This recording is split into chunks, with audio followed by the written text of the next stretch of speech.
it's Todd from Wayfinder Really, your host for Sold On Flavor. Today I'm going to do something between a Calzone Stromboli, I don't know, doesn't have a name. We'll figure that out. So first off, I'm going to show you how to make pizza dough. If you don't want to make pizza dough, you can fast forward it. You can pick this up in the supermarket. It's usually around $2. This one was $2.50. It doesn't really matter. It's found in the deli section. So what we're going to do, we're going to stuff the bread with sausage and ricotta cheese and roasted red peppers, and I got some tomatoes. I'm going to marinate some artichoke hearts. It's going to be delicious, I promise you that. So what do you want to do? Whatever you want. Whatever your favorite pizza toppings are, I highly recommend you trying this out. I'm going to show you a pizza stone and some techniques on how to load it into the oven. So come on. First off, we want to get 3/4 cup of warm water, not hot. I don't use temperatures. Put it on the inside of your wrist. If it's too hot, don't use it. All right, so 1 tablespoon of sugar.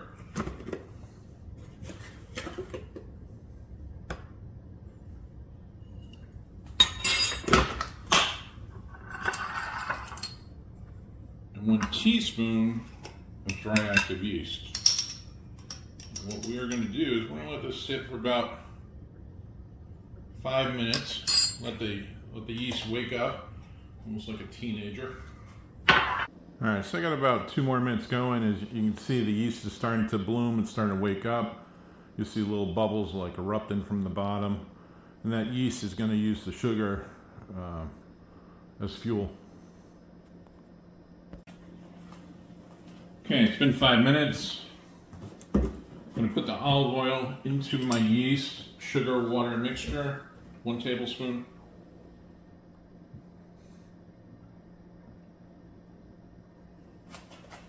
First, you have to have a stand mixer. If you don't have a stand mixer, that's okay. Just use a bowl.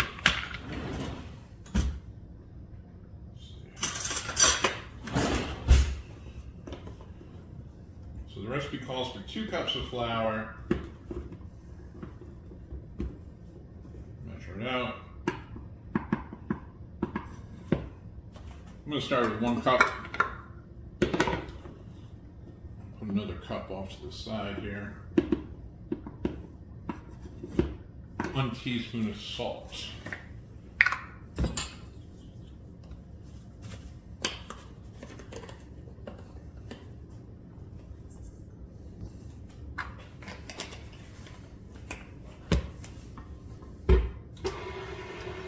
Mix that up. All right.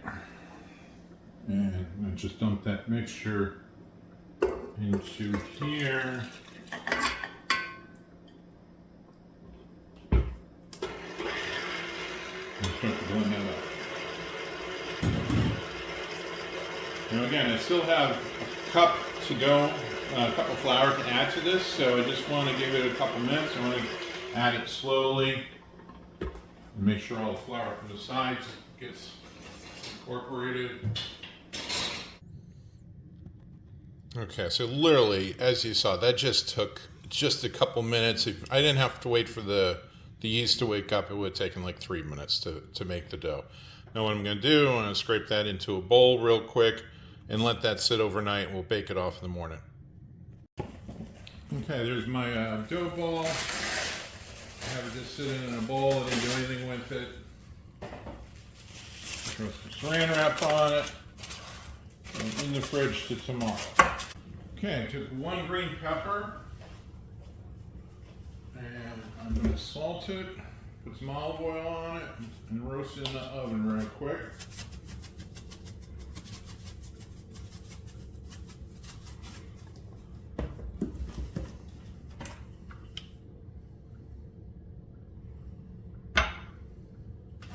I'll just mix that up. Okay, I just took the peppers out of the oven. They were cooking for about 20 minutes at 375. And again, just coated with olive oil and salt. Yeah, we've got some nice tomatoes here. All right. Cool, very nice here.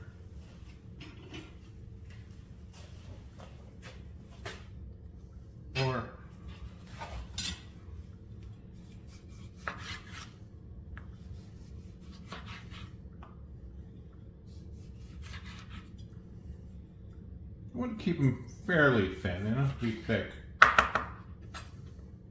Okay, so I got about 2 tomatoes there. And I'm literally just putting Italian dressing on top of it. I've never done this before. I'm gonna let that marinate overnight as well. Okay, so there's the dough I made yesterday. I'm also gonna take out the pizza dough that I purchased, gonna make the 2 of them.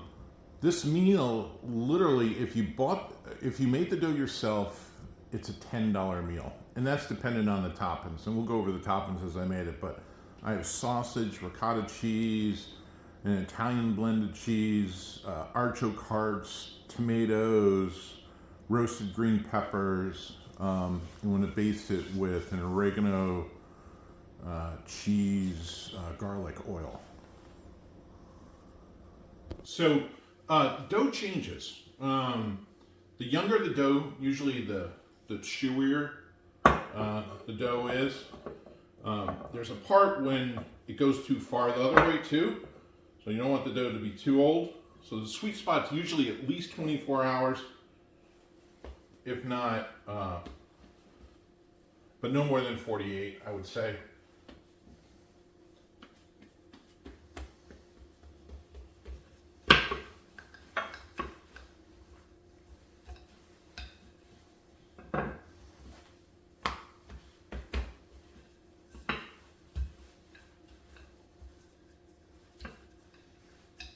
You just want to be consistent in the dough, because what you don't want is parts of it that doesn't cook through.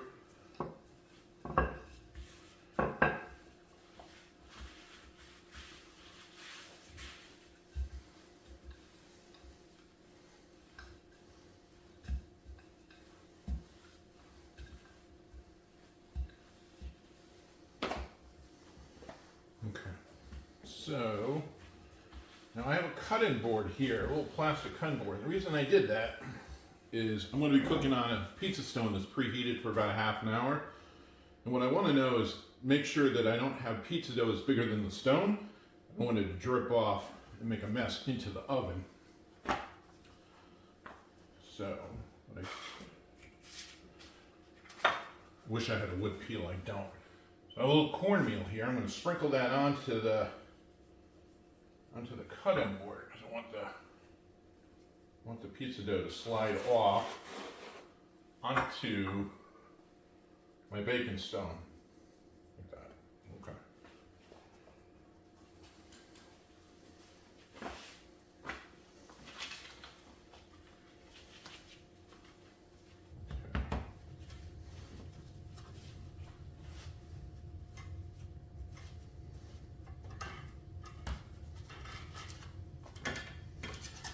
Alright, so then I'm going to layer.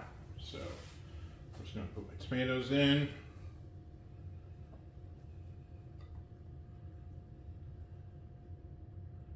Again, they were marinated in Italian dressing.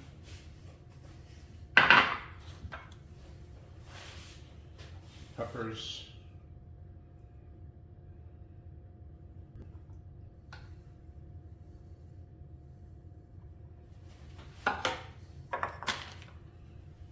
Hearts.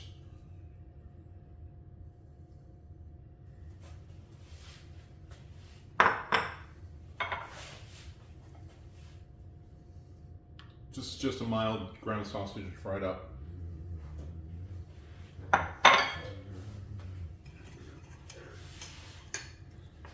Ricotta cheese, mix the ricotta with an egg, a little bit of Parmesan cheese.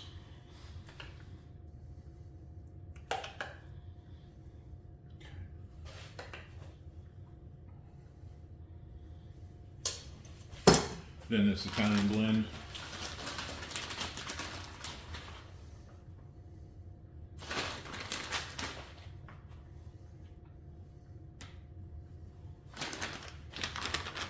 Again, I'm going to make 2 of these. All right, next up, what I'm going to do, I'm going to make slats here with a knife. I'm actually going to cut it about 3/4 of an inch apart.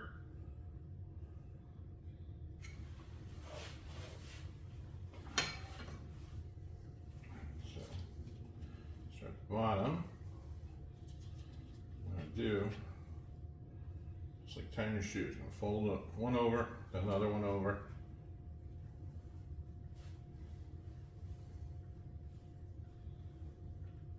If you're bothered, you can obviously just take the dough, put all the stuff in one side, flip it over, and it's a calzone.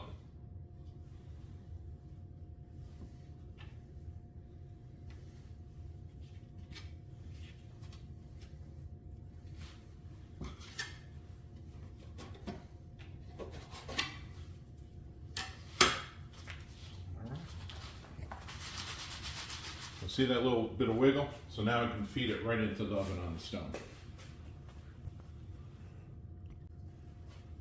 I want to brush it with this oregano cheese.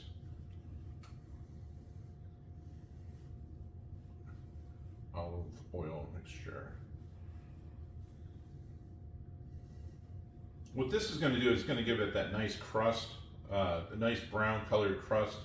If you don't do this, you can always see when people baste their dough with oil or not.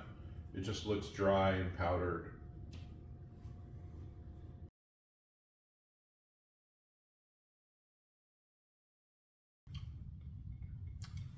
Folks, I'm Todd from Wayfinder Really, your host for Sold On Flavor. Stuffed bread. I'm gonna tear a little piece of this off.